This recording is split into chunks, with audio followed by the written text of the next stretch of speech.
Hi అండి, welcome to Annapurna home bakes. ఈ వీడియోలో నేను చూపించే కేక్స్ అన్నీ కూడా నాకు సెప్టెంబర్ 2 వచ్చాయండి. టోటల్గా నేను 10.5 kgs నేను ఒక్క రోజులోనే ప్రిపేర్ చేశాను. 3 kgs butter scotch flavour cake చేశాను.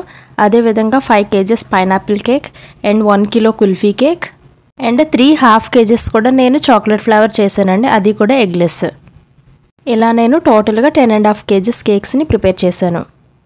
మనకి ఎక్కువ కేక్స్ ఆర్డర్ వచ్చినప్పుడు ఒక ప్లానింగ్తో ప్రిపేర్ చేసుకుంటే స్పాంజెస్ అన్నీ కూడా మన కేక్ చేయడం చాలా ఈజీ అవుతుంది.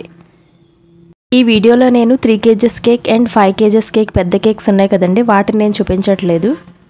ఆ పెద్ద కేక్స్ని నేను వేరే మొబైల్లో రికార్డ్ చేశానండి. సో నేను తర్వాత వచ్చే వీడియోస్లో నేను పోస్ట్ చేయడానికి ట్రై చేస్తాను. ఇప్పుడు 1 kg కుల్ఫీ కేక్ని నేను ఎలా డెకరేట్ చేయాలో చూపిస్తానండి. దీనికోసం నేను గోల్డెన్ డ్రిప్స్ ఉంటాయి కదండి, ఆ డ్రిప్స్ని నేను యూజ్ చేసి ఇలా డ్రిప్పింగ్లో వేస్తున్నాను. అంటే ఇక్కడ గోల్డెన్ అనే కాదండి, మీ దగ్గర ఏ కలర్ ఉంటే ఆ కలర్ డ్రిప్పింగ్స్ వేసుకోవచ్చు. ఇలా గోల్డెన్ డ్రిప్స్ కానీ పింక్ కలర్ డ్రిప్స్ కానీ ఇలా ఏ డ్రిప్స్ లేవంటే మీరు జెల్ ఉంటుంది కదండి, న్యూట్రల్ జెల్లో కొంచెం మీకు నచ్చిన కలర్ని కూడా మిక్స్ చేసుకొని మీరు అక్కడ డ్రిప్స్లో వేసుకోవచ్చు. ఆల్రెడీ కుల్ఫీ కేక్ని ఎలా ప్రిపేర్ చేయాలో వీడియోస్లో నేను పోస్ట్ చేశానండి. మీలో ఎవరైనా చూడకపోతే డిస్క్రిప్షన్లో లింక్ ఇస్తాను, ఒకసారి చూడండి. ఇప్పుడు ఈ కేక్ డెకరేషన్ కోసం నేను ఫాక్స్ బాల్స్ యూస్ చేస్తున్నానండి. ఇక్కడ నేను pink colour and golden colour, అందులోనే గోల్డెన్ కలర్లో గ్లిట్టర్ వస్తుంది కదండి, గ్లిట్టర్ గోల్డెన్ కలర్ కూడా నేను యూజ్ చేస్తున్నాను. ఇది 1 kilo కేక్ కదండి, నేను 7 inches టిన్లో బేక్ చేసుకున్నాను. సో 4 layers వచ్చాయి. అదే మీకు ఫ్లాట్గా కావాలి అనుకుంటే 8 inch టిన్లో బేక్ చేసుకుంటే 3 layers వస్తాయి. ఇక్కడ పైన రెడ్ పియోనీ ఫ్లవర్ పెట్టానండి. ఇలా బంచెస్ ఉన్నాయి కదండి, ఇవి గోల్డెన్ బంచెస్ అని ఇవి మనకి దొరుకుతాయి. గోల్డెన్ బంచెస్ అనేది ద బేకర్స్ మార్ట్ నేను ఆన్లైన్ షాపింగ్లో తీసుకున్నాను. పైన గోల్డెన్ లీఫ్ని కూడా అలా ప్లేస్ చేశాను. కింద కూడా ఫాక్స్ బాల్స్ అండ్ ఒకటి పియోనీ ఫ్లవర్ కూడా పెట్టాను. అలా డెకరేట్ చేసుకొని 1mm నోజులతో నేను లైట్గా డాట్స్లో ఇచ్చానండి ఫ్లవర్స్. మీలో ఎవరైనా ఫస్ట్ టైం మన ఛానల్ని చూస్తున్నట్లయితే లైక్ చేసి సబ్స్క్రైబ్ చేసుకోవడం మర్చిపోకండి, ఎందుకంటే మీరు ఇచ్చే లైక్ అండ్ సబ్స్క్రైబ్ నాకు చాలా ఇంపార్టెంట్ అండి. కేక్ ఆర్డర్స్ ఎక్కువ వచ్చిన రోజు నేను మ్యాక్సిమం ఎవరైనా అర్జెంటుగా అప్పటికప్పుడు కేక్ కావాలి అని అడిగితే నేను ఎగ్లెస్సే ప్రిఫర్ చేస్తానండి. ఎగ్లెస్ కూడా స్క్రాచ్తో కాకుండా ప్రీమిక్స్తోనే ప్రిపేర్ చేస్తాను.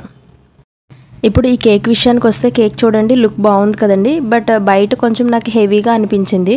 సో నేను కింద ఆ peony flower and golden fox ball ఉంది కదా, అది రిమూవ్ చేసి ఆ ప్లేస్లో నేను 1mm నోజులతో లైట్గా ఫ్లవర్స్లో వేసుకున్నాను. ఫ్లవర్స్లో వేసి అక్కడక్కడ డాట్స్ వేసానండి. ఈ కేక్కి నేమ్ చాక్లెట్ లెటర్స్తో రాయమన్నారండి. నేను తర్వాత లాస్ట్లో కాంపౌండ్ అనేది మెల్ట్ చేసి డెలివరీ ఇచ్చే ముందు నేను రాస్తాను నేమ్ అనేది. ఇలా హ్యాపీ బర్త్డే ట్యాగ్ కూడా పెట్టేసి నేను స్ప్రింకిల్స్ కూడా లాస్ట్లోనే వేస్తానండి ఈ కేక్కి. స్ప్రింకిల్స్ వేసిన తర్వాత చాలా మంచి లుక్ వచ్చిందండి ఈ కేక్. నెక్స్ట్ కేక్ వచ్చేసరికి 1/2 kg ఎగ్లెస్ చాక్లెట్ కేక్ అండి. ఈ ఎగ్లెస్ చాక్లెట్ కేక్ని నేను ప్రీమిక్స్తో ప్రిపేర్ చేశానండి. 1/2 kgకి నేను 200 grams ప్రీమిక్స్ తీసుకున్నాను. యాక్చువల్గా అయితే 180 grams అయితే సరిపోతుంది, బట్ నేను 200 grams తీసుకుంటున్నాను. చాక్లెట్ గనాష్ని ఒక సైడ్లో డ్రిప్పింగ్లో వేసుకున్నానండి. చాక్లెట్ గనాష్ ఎలా ప్రిపేర్ చేయాలో అడుగుతారు. నేనైతే 1:1 రేషియోలో తీసుకుంటానండి. అంటే 50 ml విప్పింగ్ క్రీమ్ అయితే 50 grams డార్క్ కాంపౌండ్ తీసుకుంటాను. ఈ చాక్లెట్ గనాష్ షైనింగ్గా రావడం కోసం మీకు నేను ఒక టిప్ చెప్తానండి. విప్పింగ్ క్రీమ్ని డార్క్ కాంపౌండ్ని రెండింటిని కూడా కలిపి మనం మెల్ట్ చేస్తాం కదండి, అలా మెల్ట్ చేసిన తర్వాత 1 teaspoon న్యూట్రల్ జెల్ వేయండి.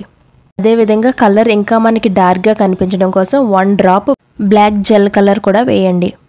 ఇప్పుడు వీటన్నిటిని బాగా మిక్స్ చేసిన తర్వాత ఒక్కసారి స్ట్రెయిన్ చేయండి. అలా వడకట్టుకుంటూ ఒక్కసారి మనకి సిల్కీ స్మూత్ టెక్స్చర్లో ఉండే చాక్లెట్ గనాష్ అనేది ప్రిపేర్ అవుతుందండి. ఇక్కడ న్యూట్రల్ జెల్ వేరు, స్పాంజ్ జెల్ వేరు అండి. న్యూట్రల్ జెల్ అనేది ఇలా కేక్ డెకరేషన్ కోసం మాత్రమే యూజ్ చేస్తారండి. స్పాంజ్ జెల్ అంటే మనం బేస్ ప్రిపేర్ చేస్తాం కదండి స్పాంజ్, ఆ స్పాంజ్లో మనం యూజ్ చేస్తాం. నేనైతే స్పాంజ్ జెల్ యూజ్ చేయనండి, ఓన్లీ డెకరేషన్ కోసం న్యూట్రల్ జెల్ మాత్రమే యూజ్ చేస్తాను. దీన్ని న్యూట్రల్ జెల్ అంటారు, న్యూట్రల్ గ్లేజ్ అని కూడా అంటారు. కేక్కి ఇలా 2 sides కూడా డ్రిప్పింగ్లా వేసుకున్న తర్వాత నేను 1mm నోజులతో 1 side ఫ్లవర్స్ వేసానండి. ఇంకొక సైడ్ గోల్డెన్ ఫాయిల్ ఉంటుంది కదండి, గోల్డెన్ ఫాయిల్ అని, ఆ ఫాయిల్తో వీడియోలో నేను చూపించిన విధంగా డెకరేట్ చేశాను. ఇది ఎడిబుల్ అండి, కంప్లీట్గా ఎడిబుల్. చాక్లెట్ గనాష్కి టచ్ అవ్వకుండా పెట్టండి, అలా అయితే మనకి అది నీట్గా కనిపిస్తుంది. కేక్కి 2 sides కూడా కింద భాగంలో డ్రిప్పింగ్లో వేసుకున్నాం కదండి, మిడిల్లో కొంచెం గ్యాప్ ఉంది. ఆ గ్యాప్లో గోల్డెన్ స్ప్రింకిల్స్ వేసుకున్నానండి. అంటే అన్ని సైజెస్ కూడా మిక్స్ అయ్యి ఉంటాయి. ఆ మిక్స్డ్ స్ప్రింకిల్స్ అనేది నేను స్ప్రింకిల్ చేసుకున్నాను. సేమ్ అదేవిధంగా కేక్ బ్యాక్ సైడ్ కూడా సేమ్ అలాగే నేను వేసుకున్నాను. ఇలా స్ప్రింకిల్స్ వేయడం వల్ల కేక్ లుక్కే మారిపోతుందండి. మంచి ఎలిగెంట్ లుక్ వస్తుంది. ఫ్లవర్స్ పైన కూడా స్ప్రింకిల్స్ వేసుకున్నానండి. మీరు గోల్డెన్ అనే కాదు, మీకు ఆ కేక్కి ఏ కలర్ సూట్ అవుతుంది అనుకుంటే ఆ కలర్ వేసుకోవచ్చు. నేనైతే గోల్డెన్ వేస్తున్నాను. ఫైనల్గా బర్త్డే ట్యాగ్ పెట్టానండి. ఫస్ట్ ఈ ట్యాగ్ పెట్టాను, కానీ ఈ ట్యాగ్ కన్నా కూడా నాకు కాయిన్లా ఉంటుంది కదండి, కాయిన్ బర్త్డే టాపర్, అది సెట్ అయినట్టు అనిపించింది, అది పెట్టాను. నెక్స్ట్ కేక్ కూడా 1/2 kg చాక్లెట్ కేక్ అండి. అది కూడా ఎగ్లెస్ ప్రీమిక్స్తో చేసిన కేకే. ఇది పవన్ కళ్యాణ్ గారి బర్త్డే కోసం ఇంట్లోనే కట్ చేసుకుంటామని ఒకరు ఆర్డర్ చేశారండి. అది కూడా లైట్గా గ్రీన్ కలర్లో చేయమని చెప్పారు. పైన లైట్ గ్రీన్ కలర్తో నేను ఐసింగ్ చేసుకొని చుట్టూ కూడా గోల్డెన్ డ్రిప్స్ వేసానండి. పైన ఇలా గ్రాస్లా వేసుకున్నానండి. అంటే అప్పటికప్పుడు వితిన్ 2 అవర్స్లో చేసిమ్మన్నారు. కూలింగ్ ఉండదని చెప్పానండి, బట్ కూలింగ్ తక్కువ ఉన్నా పర్వాలేదన్నారండి. సో నేను ఇలా సింపుల్గా డెకరేట్ చేశాను. ఆల్రెడీ నేను పెద్ద కేక్స్ ఇదే థీమ్లో చేశాను కదండి, సో ఇది కూడా నేను అదే విధంగా డెకరేట్ చేస్తున్నాను. గ్రాస్లా వేసుకొని చిన్న ఫ్లవర్స్తో డాట్స్లో వేసానండి. మిడిల్లో చిన్న ట్రీ వేయమన్నారండి, సో నేను చాలా చిన్న ట్రీ వేశాను. హ్యాపీ బర్త్డే ట్యాగ్ పెట్టేసి స్ప్రింకిల్స్ వేసానండి. నేమ్ వచ్చేసి డెలివరీ ఇచ్చే ముందు రాశాను. October 2 నేను చేసిన కేక్ ఆర్డర్స్లో లాస్ట్ కేక్ ఆర్డర్ ఇదేనండి. కూల్ అవ్వకముందే కేక్ డెకరేషన్ కంప్లీట్ అయిన వెంటనే పట్టుకెళ్ళిపోయారండి ఇది. ఈ కేక్ కూడా కంప్లీట్ అయిపోయిన తర్వాత ఇప్పుడు నెక్స్ట్ కేక్ అండి. నెక్స్ట్ కేక్ కూడా 1/2 kg ఎగ్లెస్ చాక్లెట్ కేకే. అంటే వాళ్ళు ఎగ్లెస్లో వేరే ఫ్లేవర్ చెప్పారండి, బట్ నా దగ్గర ఓన్లీ చాక్లెట్ ఫ్లేవర్ అవైలబుల్గా ఉంది. సో నేను చాక్లెట్ ప్రీమిక్స్తో కేక్ అనేది ప్రిపేర్ చేశాను. ఈ కేక్కి పైన మొత్తం చాక్లెట్ గనాష్ వేసుకున్నానండి. కేక్ పైభాగం మొత్తం ఇలా చాక్లెట్ గనాష్ స్ప్రెడ్ చేసుకున్న తర్వాత కేక్ పైన లుక్ ప్లెయిన్గా ఉందని నేను స్పాచులాతో ఇలా సర్కిల్లో డిజైన్ వేశానండి. ఇప్పుడు సైడ్స్ కూడా డ్రిప్పింగ్లో వేసుకోవాలి.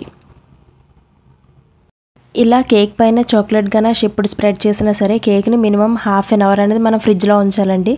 లేదు అంటే మనం కేక్ పైన ఏ నేమ్ రాసినా ఏ ఫ్లవర్ డిజైన్ వేసినా సరే అది మనకి స్ప్రెడ్ అవుతుంది.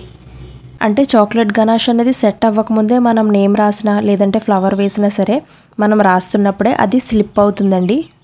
సో మీరు ఎప్పుడు చాక్లెట్ గనాష్తో ఇలా కేక్ చేసినా సరే మినిమం 1/2 అవర్ అనేది ఫ్రిడ్జ్లో పెట్టుకున్న తర్వాత అప్పుడు నేమ్ రాసినా లేదంటే ఫ్లవర్తో డెకరేట్ చేసినా సరే బాగుంటుంది. ఈ కేక్ కూడా పవన్ కళ్యాణ్ గారి బర్త్డే కోసమే ప్రిపేర్ చేయమని చెప్పారండి. ఆ రోజు నేను చేసిన కేక్స్లో 4 కేక్స్ ఆయన బర్త్డే కోసం వచ్చినవేనండి. మిగతావి 2 వేరే వాళ్ళ బర్త్డే కోసం వచ్చినవి.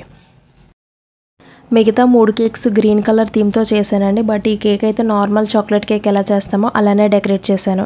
195 నోజులతో జస్ట్ అలా డాట్స్లా వేసి పైన చెర్రీస్తో డెకరేట్ చేశానండి. వీడియో మీకు ఇన్ఫర్మేటివ్గా ఉండి నేను చేసిన కేక్ డిజైన్స్ మీకు నచ్చినట్లయితే లైక్ చేసి సబ్స్క్రైబ్ చేసుకోవడం మర్చిపోకండి. ఈ వీడియోలో మీకు ఏమైనా డౌట్స్ ఉన్నట్లయితే కమెంట్స్లో నన్ను అడగండి, నేను తప్పకుండా రిప్లై ఇస్తాను. మరొక మంచి వీడియోతో మీ ముందుంటాను. Thank you for watching.